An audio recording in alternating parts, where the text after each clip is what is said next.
코스피 2400, 코스닥 800선을 위협받는 상황에서 어떻게 해야 할 것인가? 추가적인 하락에 대비하면서 현금을 만들까? 아니면 미리 만들어놨던 현금을 이제는 슬슬 투입할 때인가? 많이 고민되시죠? 실제로는 이 고수들 어떻게 하고 있을까요? 전략 체크인에서 오늘도 포트폴리오 들여다보겠습니다. 함께해 주실 분 신한투자증권의 신병재 부지점장입니다. 안녕하세요. 네, 안녕하세요. 네, 시장 분위기가 영 쌀쌀하네요. 어떻게 보고 계신가요? 네, 최근 들어서 반대매매 이런 물량에 대한 부분 때문에 분위기가 굉장히 좋지 않습니다. 앞서 말씀해 주신 것처럼 2시 이후부터의 이런 문제들, 갑작스러운 이런 수급에 대한 이런 불안감들이 이제 시장에 반영되기 시작을 했고요. 지금 코스피는 2,400포인트 또는 코스닥은 800포인트를 지켜지는지 여부가 가장 중요할 것 같습니다. 대외적인 환경 자체도 굉장히 좀 불리하게 움직이고 있었는데요. 유가라든지 환율, 그리고 고금리에 대한 이런 부담감 등이 우리나라 시장을 조금 억누르는 이런 것을 만들었던 것 같습니다. 지금 어쨌든 국내 시장 자체는 반대매매 물량 출회에 따라서 시장 변동성이 굉장히 강화되었다라고 이제 보시면 될 것 같고요. 수급이 굉장히 얇아지는 이런 분위기인 것 같습니다. 누구든지 강하게 좀 투입하지 못하고 계속적으로 관망하는 이런 분위기가 이어지고 있다라고 보고 있고요. 주도 섹터 자체는 여전히 없는 상황이다라고 보시면 될 것 같습니다. 아무래도 상반기 초와 지금은 굉장히 많이 비교되는 이런 상황인데요. 2차 전지라든지 반도체 또는 로봇 이렇게 뚜렷한 주도 섹터가 없기 때문에 시장을 이끌 수 있는 힘이 부족하다라고 이제 보시면 될 것 같습니다.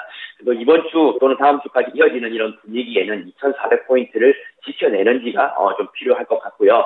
이 가격대를 지켜내야지만 우리가 탄력을 받고 다시 재차 상승이 가능하기 때문이다라고 보시면 될 것 같습니다. 심리적으로 이제 무너지는 이런 분위기가 나오게 된다라면 추가적인 이런 하락이 더 나올 수가 있기 때문에 지금은 현금 비중을 조금 더 가져가는 이런 전략이 좀 좋을 것 같고요. 일부 손절도 나올 수 있는 타이밍이라는 거 생각하시면서 시장 대응하시는 게 좋을 것 같습니다. 네, 그러면은 포트폴리오 운용 전략에 변화 있으셨어요? 네, 지난주부터 해서 좀 과감하게 변화를 많이 줬고요. 아무래도 시장 분위기가 쉽게 나아지지 않는다는 것에 배팅을 하게 되었습니다. 기존에는 주식 90% 그리고 현금을 10% 정도로 가져갔다라면은 지금은 현금 비중을 좀 대폭 늘렸습니다. 주식의 60%, 현금의 40% 비중을 가져가기로 하고요. 그 이유에 대한 부분은 드디어 이제 10월이 되면 실적 시즌에 또 새로운 진입이 된다라고 보시면 될 것 같습니다. 숫자가 나옴에 따라서 시장에 대한 이런 색깔이 변할 것이기 때문에 현금을 어느 정도 가지고 있어야 반등이 나오는 섹터에 투자를 할 수 있다라고 보시면 될 것 같습니다. 그래서 이제 포트 변경이 나오는 시기다라고 이제 보시면 될 것 같고요. 어쨌든 현금 비중을 조금 확대를 해놓고 시장을 관망을 해야지만 이런 기회를 포착할 수 있다라고 보면 될 것 같습니다. 일부 투자자분들은 손절을 하는 이런 분위기도 나올 것 같은데요. 어쨌든 적절한 손절이 새로운 기회를 맞이할 수 있다라는 생각을 가져가시고 조금은 공격적으로 포트 조절하시면 좋을 것 같습니다. 지금 유가 최근에 조금 내리긴 했으나 환율 조금 내리긴 했으나 아직은 부담 구간에 있는 것이 맞다라고 이제 보시면 될 것 같고요. 여전히 이런 대외적인 매크로 변수 부담감 같은 경우는 우리 시장의 상단을 조금 막아놓는 이런 경우가 될 수 있을 것 같습니다. 그래서 이 이야기는 무엇이냐면 반등이 나왔을 경우는 적절한 시점에서 세액션을 해야 된다라는 것을 말씀을 드리고 있고요. 길게 가져갈 수 있는 구간은 아니다라고 말씀을 계속적으로 드리도록 하겠습니다. 그 박스권의 상단 자체도 조금 낮게 설정하는 것이 저는 좀 포트를 운용하기에 굉장히 좋지 않겠나라고 보고 있고요. 지금 시장은 좋지 않다, 보수적 대응해야 된다, 이렇게 결론을 만드시면 될 것 같습니다. 이 상황이 쉽사리 좋아지지는 않을 거라서 이제는 적극적인 공격보다는 방어진을 좀 치는 쪽으로 이렇게 전략의 변화가 크게 나타났습니다. 다만 좀 아쉬운 점이 저희가 마지막 연결이 지난 19일이었네요. 지지난주여가지고 그 사이에 쉬는 날들이 계속 끼어 있어서 전략 변화를 좀 미리 저희가 좀 알았으면 좋았을 텐데 연결이 약간 늦었습니다. 하지만 아마 실제로 대응을 하실 때는 미리 좀 현금을 만들어 놓으셔서 리스크 관리가 된 포트폴리오인데요. 그 내용 좀 보겠습니다. 그러면 현재 가지고 있는 종목군 좀 어떻게 구성되어 있는지 먼저 알려드릴게요. 기존의 포트폴리오는 주식 비중 90 그리고 현금 비중이 10%였습니다. 종목은 단출합니다. 파마리서치, LG전자, 현대로템 이렇게 세 종목으로 구성이 되어 있었고요. 각각 30%씩 있었는데 현금을 40%로 늘려주셨다고 하셨어요. 어떤 한 종목을 판 건지 아니면 비중 조절이 좀 있었던 건지 하나씩 리뷰를 해주시죠. 네, 앵커님께서 말씀해 주신 것처럼 어쨌든 저는 현금에 대한 비중을 조금 숙제를 해놓은 상황인데 이런 방송 타이밍과는 조금은 좀 차이가 좀 나는 것이 좀 안타까운 이런 부분이 좀 있는 것 같습니다. 어쨌든 그 기존 포트에 대해서 말씀을 조금 드리면 제가 세 가지 종목들에 대해서 10%씩 비중을 조금 축소하는 이런 부분이 있었습니다. 지금 파마리서치와 LG전자, 현대력템 이렇게 제가 추천을 드렸었는데요. 시장 분위기 자체는 이 세 가지 종목의 비중을 그대로 가져가는 것은 조금 무리가 있다라고 판단하게 되었습니다. 특히나 파마리서치 같은 경우는 지지선 부근에서 좀 잘 움직여주고 있는 이런 상황인데요. 그럼에도 불구하고 비중을 줄였다는 것은 추가적으로 좀 더 싸게 재매입할 수 있는 기회가 있을 것이다라고 보고 있습니다. 파마리서치는 지지선 확보 계속적으로 진행을 하고 있는 상황이고요. 12만 원과 13만 원 사이에서 계속적으로 움직여주는 이런 부분이 있는 것 같습니다. 하반기 지금 남은 게 3개월 정도 되는데요. 실적에 대한 부분은 아직은 이슈가 없는 상황이기 때문에 내년까지 보시는 분들 같은 경우는 계속적으로 가져가도 되지 않을까라고 의견 드리도록 하겠습니다. 그리고 LG전자 같은 경우는 최근에 10만 7천 원까지 반등을 했다가 다시금 10만 원 하회하는 이런 모습을 보여줬는데요. 시총 상위 종목들의 대부분의 이런 좀 매도 움직임에 따라서 함께 하락하는 이런 분위기가 조금 있었던 것 같습니다. 우리나라 시장 같은 경우도 미국처럼 지금 빅테크가 조정이 받았듯이 우리나라 같은 경우도 같은 이런 커플링 현상이 나타나고 있는데요.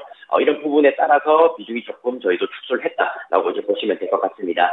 그리고 현대로템이 어쨌든 문제가 되고 있는 부분인데요. 신용등급 상향 부분이 좀 있었으나 어쨌든 지금은 이평선 이탈하면서 비중 조절이 나왔다라고 보시면 될 것 같습니다. 이 종목을 우리가 주목했던 부분은 아무래도 폴란드 2차 계약에 대한 이런 부분이었는데 이런 부분이 지연된다는 소식 때문에 줄곧 하락을 좀 겪고 있다라고 보시면 될 것 같습니다.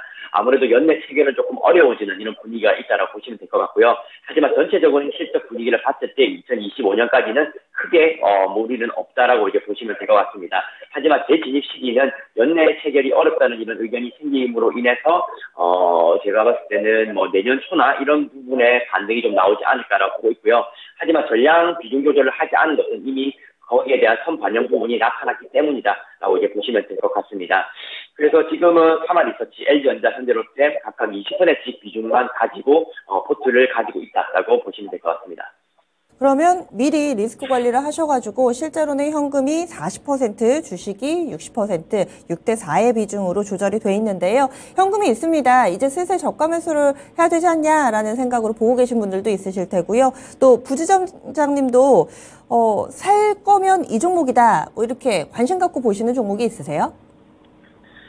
네, 올해도 제가 여러 차례 한번 좀 종목 추천도 좀 드렸었고 그리고 매매도 했던 이런 종목입니다. 시총 상위 종목 중에서 네이버 다시 한 번 더 말씀드리도록 하고요. 네이버는 좀 편안하게 저희가 수익을 좀 추구했던 이런 종목 중에 하나입니다. 네이버 같은 경우는 지금 차트상에서도 굉장히 좀 급하게 하락하는 이런 모습 보여주고 있고요. 장기 급락에 따른 기술적 반등 예상이 되는 구간이다라고 의견 드리겠습니다. AI 관련된 모멘텀은 여전히 유효한 그런 시총 상위 종목이다라고 말씀드리고 있고요.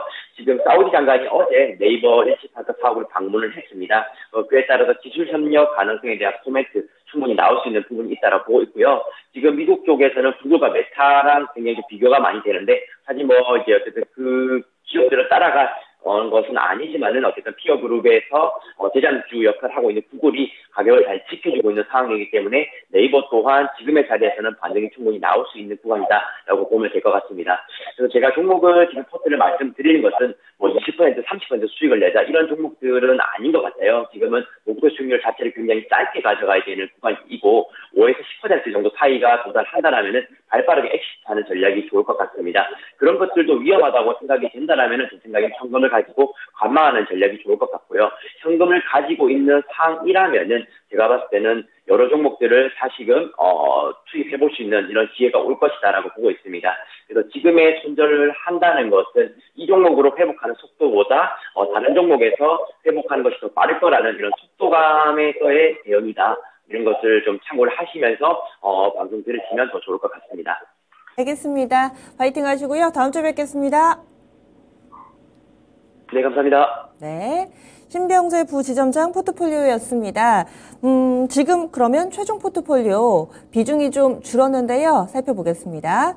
종목의 변화는 없고요. 각각 30%에서 20%로 비중을 줄여놨습니다. 파마리서치, LG전자, 현대로템이 각각 20% 그리고 현금 비중 40%의 포트폴리오고요. 시점을 봐서 네이버 신규 진입 가능성 열어두고 있습니다.